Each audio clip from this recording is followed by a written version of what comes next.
Hey everybody, Corey Spangler here with Court Street Christian Church. Good to be with you for another of our digital services. And we're in a series right now called Learning Along the Way.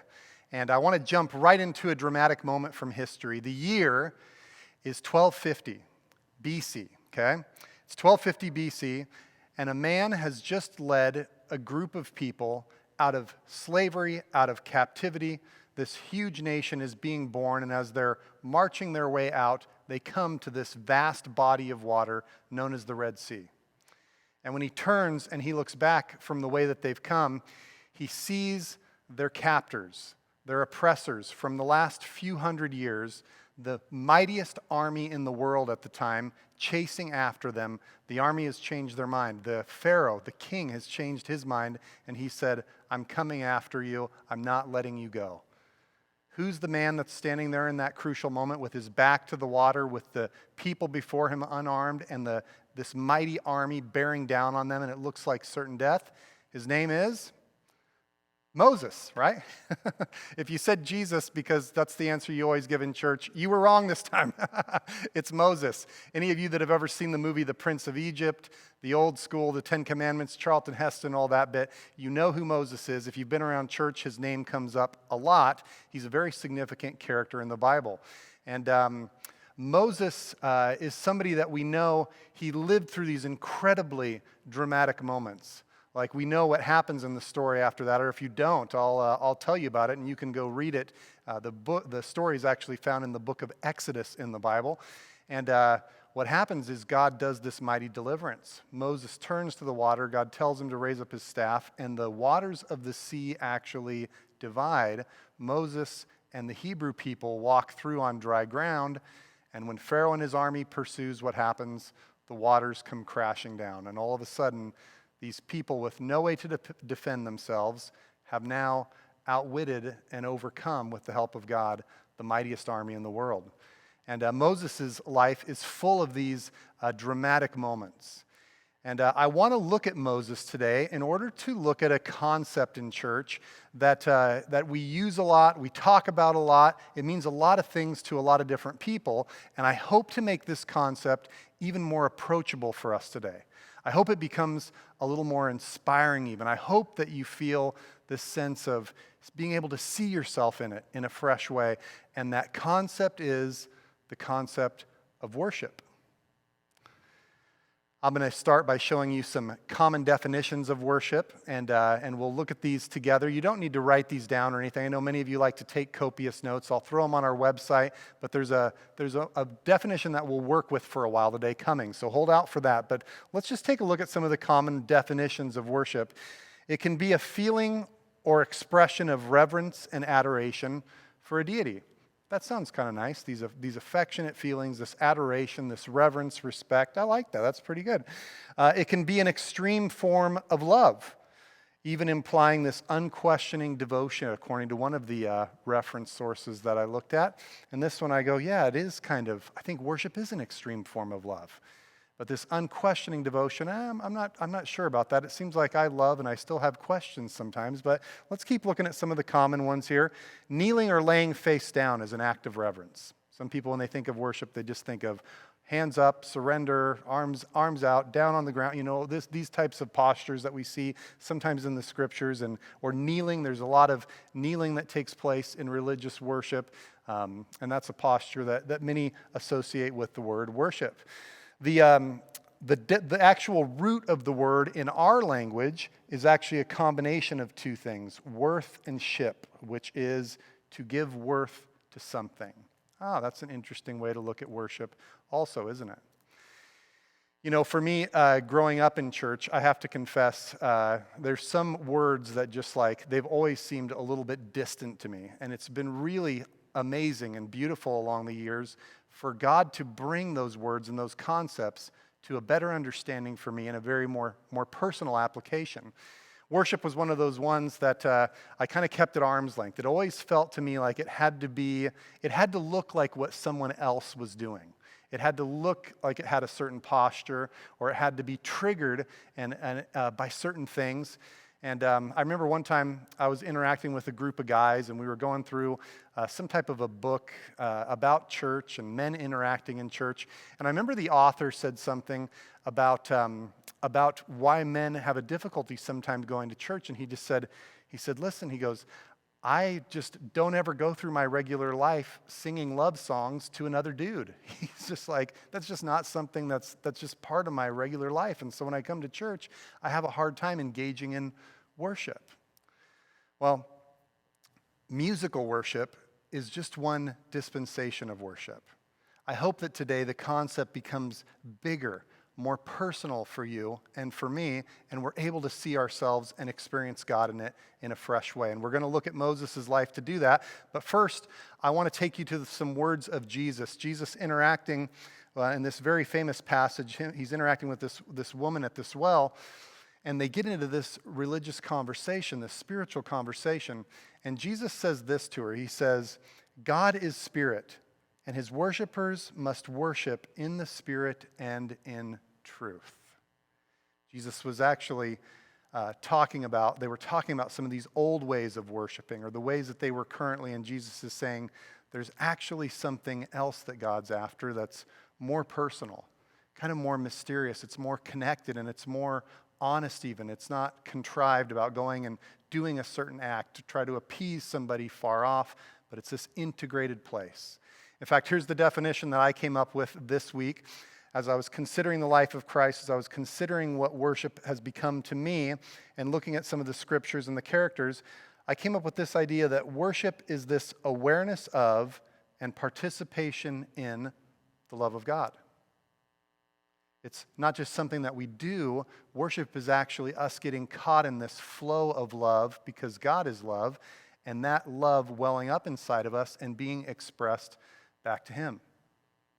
Maybe you've been in a situation or the presence of someone else, or maybe you've been doing something and you've just felt really inspired. You've just felt really safe at your creative best, or at your most peaceful, or at your most joyful. It's in those moments that we get this awareness of, and we get to participate in the love that God is. So let's jump right in here to Moses' life. We're going to look at this guy, and for me, I find Moses, while he lived through some of these really dramatic, like over-the-top scenes, he also is incredibly approachable. He's incredibly human, really. And we realize this very early on in his story in Exodus. We realize that he has these very human foibles and failings to him, and really human insecurities and fears. That's going to be a key word as we go through this today. If you missed last week's sermon, by the way, we talked a lot about fear and actually how it can relate to our faith. And this sermon is kind of a continuation of that stream of thought, looking at this idea of worship. So here's the deal. Let's look at what happened with Moses. You remember God calls to him from this burning bush, and he tells Moses that he has Moses assigned to special duty, that he's going to get to go and he's going to get to lead his Hebrew people out of Egyptian captivity. And so as God's explaining this to him, in fact, let's look at the dramatic moment here. Here's what he says. He says this, and then Moses says to God, he says, Who am I? Who am I that I should go to Pharaoh and bring the Israelites out of Egypt? Moses is kind of resistant to this idea. He doesn't want to do it. Part of the reason is because he fled Egypt because he believed he was going to be killed, because he had assaulted and killed another person. In fact, later he persists after this whole back and forth with God, and he just says, Oh Lord, please just send someone else to do it. And this is a really amazing thing about God and about worship, is Moses is in the presence of God. He's experiencing this miraculous moment, and God's speaking with him, and yet Moses is there just as he is. And I want you to write down three thoughts about worship that I think will help it bring it even closer in our lives. The first one is this: we come as we are. God meets Moses right in the midst of his insecurities. God meets Moses as he's on the run. And he's also playing to some of Moses' passions. The reason that Moses had gotten in that conflict and killed that person was because that person had been abusing one of his own Hebrew people. And so Moses is passionate for his people. He has this zeal. He's got this passion also that develops really for God over the course of the story, this worshipful sense about him. And Moses also, he's kind of a rough and tumble dude. He's got these moments of fear and insecurity where he's running away or where he's resisting God. And then he also has these really tremendous bold moments, like when the way that he actually meets his future wife is he sees these gals and they're down drawing water, and these other shepherds come along and they just decide to mess with them, and so they scare them and run them off or whatever. And Moses, one guy against many, comes over and he sets these guys right, and they run off, and then the gals are able to get their water, and ooh la la, romance develops. Moses also has like this anger about him. He's a very human character, and there's different points in the story where his anger just really, really burns. At one moment, he's coming down from the mountain after receiving the Ten Commandments, receiving the law from God, and he realizes that as he's coming off the mountain that the people have they've actually started to turn away from God, and they've built for themselves this golden calf thing that they're worshiping. And he's so angry, he's so incredulous about this, he takes the tablets that God's given him, he smashes them on the ground, he gets this calf, he makes them crush it up, and he makes everybody drink it. And so he's got this anger, he's got this sense of just aggression that's inside of him. He's kind of this wild man in a sense, and God meets him exactly where he is. I love the honesty of the Bible, this whole thing that Jesus was saying, worshiping in spirit and in truth. The truth is this: you and I can come to God exactly as we are. He already knows it all anyway. He sees it all, and so we don't have to hide it. We don't have to cover it up, pretend like it doesn't exist, come up with these pretty elaborate things to try and impress God with our worship or our prayers. We get to come with the raw materials of our humanity, and God works with that. You see, it's the awareness of and the participation in the love of God, and it changes everything. So one of the things that I noticed as I was looking at the life of Moses this week is Moses has this connection to the outdoors. And specifically, his worship seems to happen at these very crucial moments, and it's usually associated with a mountain. That calling that he received from God, the burning bush, that was on a mountain. Moses went up onto the mountain to meet with God face to face. He received the law, the Ten Commandments. Moses also, he climbed a mountain at the end of his life, and he sat down with God on top of that mountain, and he died on a mountain. In fact, that moment of Moses' passing, it's this really, really tender moment in the scripture. Moses has journeyed with all the people. They've been wandering in the wilderness since leaving Egypt for 40 years. They'd really blown it in the interim, and so God had them wait out in the wilderness before they could enter the promised land until the whole generation that had really just been disobedient and made a mess of their freedom, till they had all died off. And it's really just Moses and a couple others that are left. And Moses goes up there to the mountain with God, and here's the tender moment of what takes place. He climbs Mount Nebo, and there the Lord shows him the whole land. He shows him this whole promised land, all the sacrifices, all of the drama, everything was leading to them getting to go into this space that they could call their own. And so he shows him the whole land, and then the Lord says, this is that land that I promised on oath to Abraham, Isaac, and Jacob. There's the great-great-great-grandfathers of Moses' lineage. And he says, I will give it to your descendants. I have let you see it with your eyes, but you will not cross over into it. And then what the scripture says is that Moses, the servant of the Lord, died there. And this really just beautiful line that summarizes the uniqueness of Moses and his connection to God, his worship, his participation in, and his awareness of the love of God. It says, since then no prophet has risen in Israel like Moses, whom the Lord knew face to face.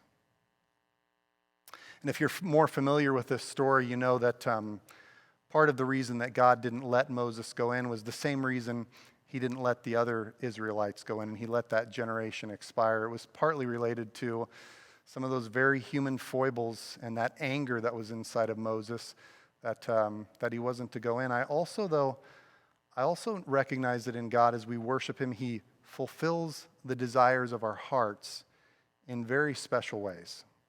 He does it in very unique ways too. And what we see with Moses is God taking him up to this mountain. He shows it to him, and he doesn't have him go in. And I've often wondered if part of what was happening with God was he was actually sparing Moses from the frustration that was about to come. You see, as his people actually entered the promised land, in their very first engagement that they get in with people, a key member named Achan, he actually betrays the very thing that God's made them promise to do, and it creates all this drama. And so as soon as they're in the promised land after this, heartache and difficulty starts to set in for the people.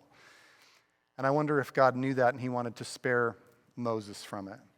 I also know this, that God actually brought Moses into the promised land. It was about 1,280 years later, and it was on a mountaintop as well. It's a story that's found in 3 of the gospel accounts of Jesus' life. It's known as the Transfiguration, where Jesus takes a few of his disciples up onto a mountainside, and all of a sudden, Jesus starts glowing like an angel, and 2 other people appear with him. One is Moses, now entered in, standing in the promised land that he sacrificed everything for, and the other is a prophet named Elijah. But what I want you to hear from this is the second of these 3 thoughts on worship is this. We each have unique connection points with God. Our desires of our heart, they meet up with this God of love and they find this unique fulfillment. We also have sometimes these physical connection points like Moses did. There was something about Moses, God, and mountains. There was something about being out in the wilds for Moses. And I just want to ask you the question, what sacred space is it that calls to you? Where is it that when you go, you feel like you're just, like everything is right with the world? You feel that sense of peace, that sense of connection with God, that love. For some of you, it might be nature. For some of you, it might be somebody that you talk with, and just the blessing of friendship just makes you feel the satisfaction, and it makes you feel like you're in this worshipful space. For some of you, it's been so great to reunite with you on the other side of the pandemic here, to be face to face because you've missed being with people. You've missed being in this room, singing these songs, hearing the voices, seeing the faces, all of it. And it's just something that fills you up and connects you to God in worship. And so, what sacred space is it that's calling to you? Where's the place that you need to go? Or what's the thing that you need to do? Maybe it's journaling. For me, it's oftentimes has to do with nature. In fact, most of my sermons, at least the good ones anyway, are usually where I've met God out in nature and we've worked together to craft the sermon. In fact, I have a special spot set up we have a daylight basement in our house, and it's kind of this media room, but during the day it's very quiet down there, and I've set up this little desk looking out this window, and it's this wonderful space for me to write sermons in. Looking out over the landscape there and the nature, and the little birds are coming through and all this kind of stuff. And it's just really magnificent. And the ground is right outside of that window. The ground comes out, and sometimes I just have this sense, it feels like I'm connecting with God, connected to the earth, and I'm rising out of it with this sermon. I don't know, where is it for you? Where's the sacred space where you feel connection with God? So, let's go back just a little bit here in Moses' life, back to that first encounter. I want to look at this for just one more point here, one more thought about worship. And it's that moment where God appears to Moses through that burning bush. And let's take a look at what it says here. It says, God calls out to him from within the bush, Moses, Moses. And Moses says, here I am. I don't know if you've ever had a bush talk to you and say something, and Moses' response, I suppose, is as good as any. Here I am. It calls him by name. So there's kind of, what do you do? I don't know. Here's what Moses did. But God calls to him from within the bush, and Moses says, here I am. And God, then he says to him, don't come any closer. In fact, take off your sandals, for the place where you are standing is holy ground. And God goes on to introduce himself to Moses, and he introduces Moses to really what his life's calling is going to be. But it's this phrase here, there's something really profound about it, where he says, take off your sandals, for the place where you're standing is holy ground. This also, remember, was on a mountainside. In fact, Moses is out and he's doing some shepherding work, and so he's just kind of going about his everyday life, and all of a sudden, he's in this spot where God's talking to him and telling him to take off his sandals and step into this very holy space. The Hebrew word here that this was originally written in and spoken in, how this took place, this take off your sandals, is actually maybe better translated as to shed your sandals. Because it's the same word that is used to describe when a snake sheds its skin. And there's something for me that's very profound about this. That when we're stepping into worship, or when we're moving forward with God in worship, it's like we're shedding our old skin to step into this new, bigger awareness with him. And the truth of this is, we often meet God in these very everyday, ordinary spaces, but all of a sudden we see them as very sacred. And that's the third thing that I just want to say about worship, is that we grow through worship to where we really have this Moses experience about everything, where we're not just worshiping, but we become worshipers, and we grow to experience everything and everyone as sacred. We don't just worship on Sundays, or we don't just go off to this certain place, but we become aware of the love of God, and we're participating in the love of God everywhere we go. You know, while I was out just recently for a bit of pastoral study break, I've told you about this. I did a pretty epic road trip. And that's actually where we get the inspiration for this series title, Learning Along the Way. This is actually a picture that I snapped along the road trip there. And I've just come across these really just stunning vistas. And I just had to stop and take pictures and just kind of stand in them and just sometimes just breathe them in and have these really wonderful, worshipful moments. Because for me, this is the kind of stuff that really does it for me. And what we're going to be looking at in these next couple of weeks is what I've learned along the way and what we're learning along the way. And so we're integrating these things together.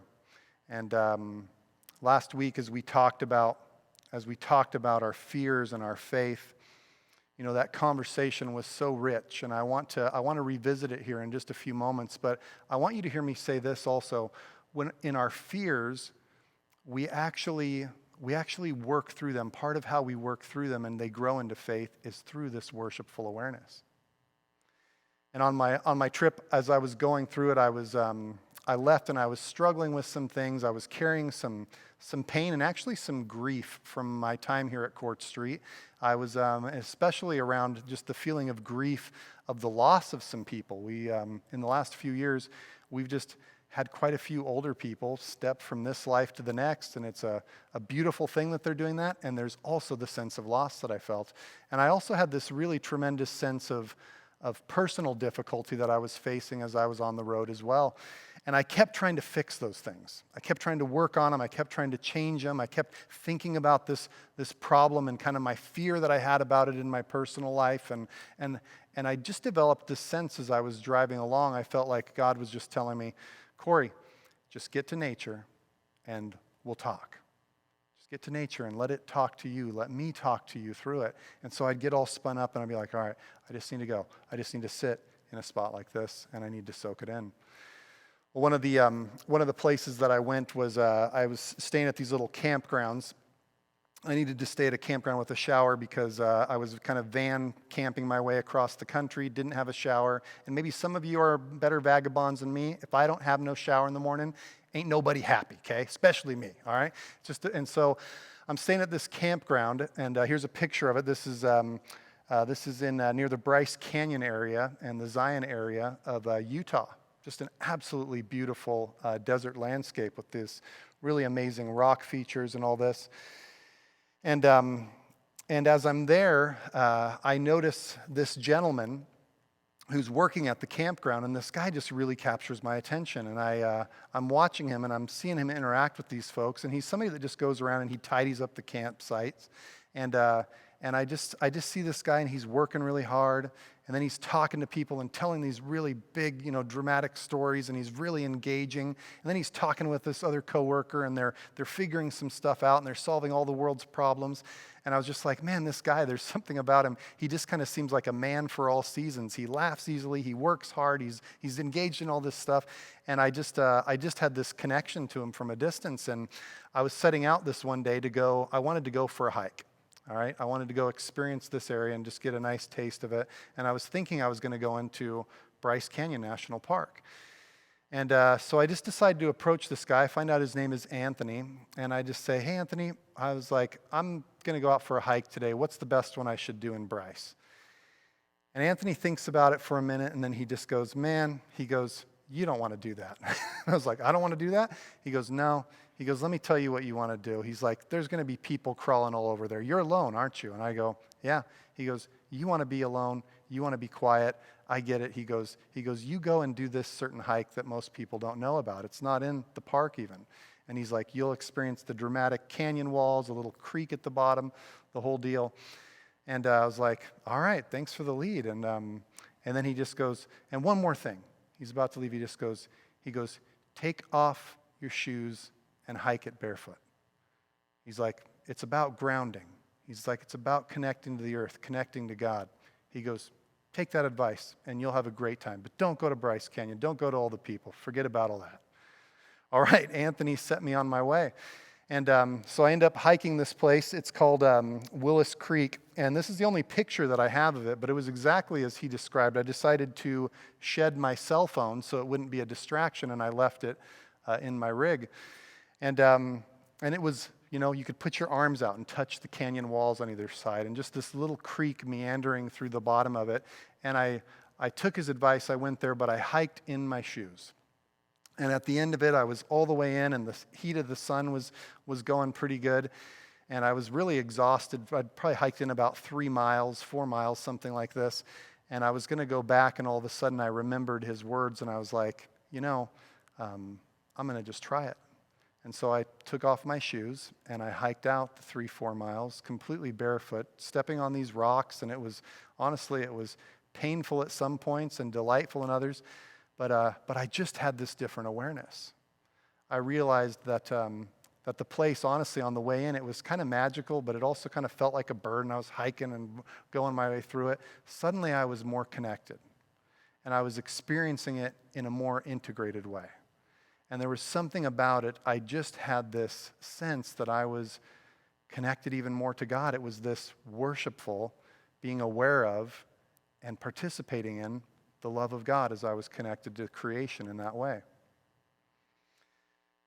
So I want you to hear this from me. We can try to reason our way out of our fears, or we can worship our way through them. We're always trying to fix them, aren't we? Just like me on the road trip, we're obsessing over them. We're trying to, insulate ourselves from them. We're trying to solve the big problem or make sure we don't get hurt again. I get all of that, but one of the great truths that I've realized, and one of the things that's going to be essential for us as a people, as we recover from the last year and a half of the pandemic and all the unsettledness in the world, all the fear, we're not going to fix it. I believe we're going to worship our way through it. I don't know how this message strikes you today. Maybe you're remembering a connection that you have to a place that just really gets you there, that really gets you into this worshipful space. Maybe you've been a little hesitant to come back to in-person services, and you're like, you know what, I need to just be there in that room with those people singing those songs, and it's time to just take the step. Maybe it's time to pick up the journaling that once fed your soul, and now it's become a dusty book in the corner. I don't know what it is, but I hope that this week you'll do something to open yourself to the awareness and the participation in the love of God. That, my friends, is worship. Well, as we close, last week I invited you to really write down some of your fears, and we did that here in person as well. And I just want to say I was moved by the honesty of you, church. I was moved by what people wrote down. You're really able to name your fears, and it was quite a profound thing for me to go around and collect them. We had people put them at the communion table, so you laid down your fears and you took the communion, recognizing God's great love for you. And man, they were powerful. What Amy did this week is she put together this word cloud, and the way this works is the more people that said the same thing, the bigger the words are. And I just want you to look at these really personal, really powerful, and some of them are incredibly painful and very intimidating fears. Family not following God, that's a fear. Scarcity of resources, we felt that so much this year. In our intergenerational congregation, there was more than one person who put down being put in a convalescent home. That transition in life and just being afraid of losing your space, losing the ability to drive, losing these things, and your world shrinking down. It's a terrible fear. Feeling inadequate, being hurt, losing control, failing as a parent, wasting my life. Many people wrote that. Being alone, one of the biggest ones. Failure, disappointing God, abandonment, loved ones being hurt, not being liked, being irrelevant, being weak, not being safe.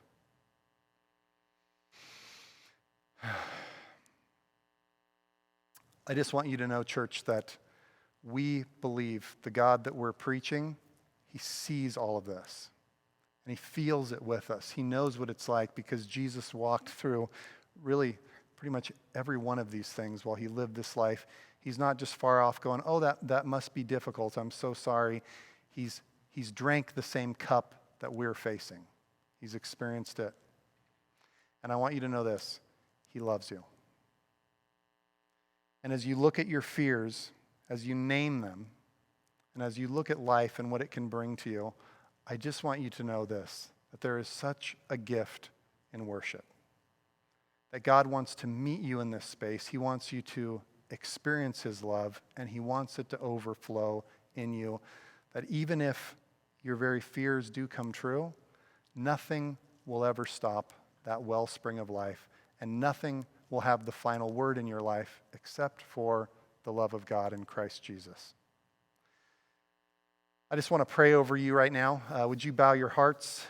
Wherever you are, you can assume whatever prayer posture is meaningful to you. As we've talked about today, maybe you've remembered something about just a certain way that you sit or a certain way that you position yourself.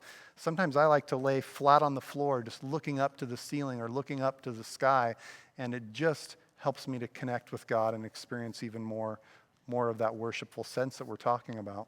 So get into a position there that you want to pray in. And let's bow our hearts together. God, you know our fears, you know our hurts, you know the problems that we're facing, God. And so often we're grabbing for control, we need to do our part, Lord, but we take things often too far. And Lord, what we know also is some of our fears, they're just completely beyond our control, and they may well happen. And I want to just pray for everyone today that's within the sound of my voice, Lord, that you would meet us in our fears, that you'd invite us to come like what we saw with Moses, where we can approach you just as we are. And that as we meet you, we would become aware of this love that you have for us. And as it grows with us and we see it, that we would actually become participants in that love and become worshipers. Lord, every moment that's in our lives is sacred. If we can just see you in it and participate in that love, will you help us to receive those moments this week in such a fashion? In Jesus' good name I pray. Amen. It's always a delight to share these these truths with you and these wanderings. For me, I always benefit from it. I feel bad sometimes because I'm like, man, I got a lot out of preparing this message. I hope you did too. And we're going to continue the journey, learning along the way together. I'll see you next week.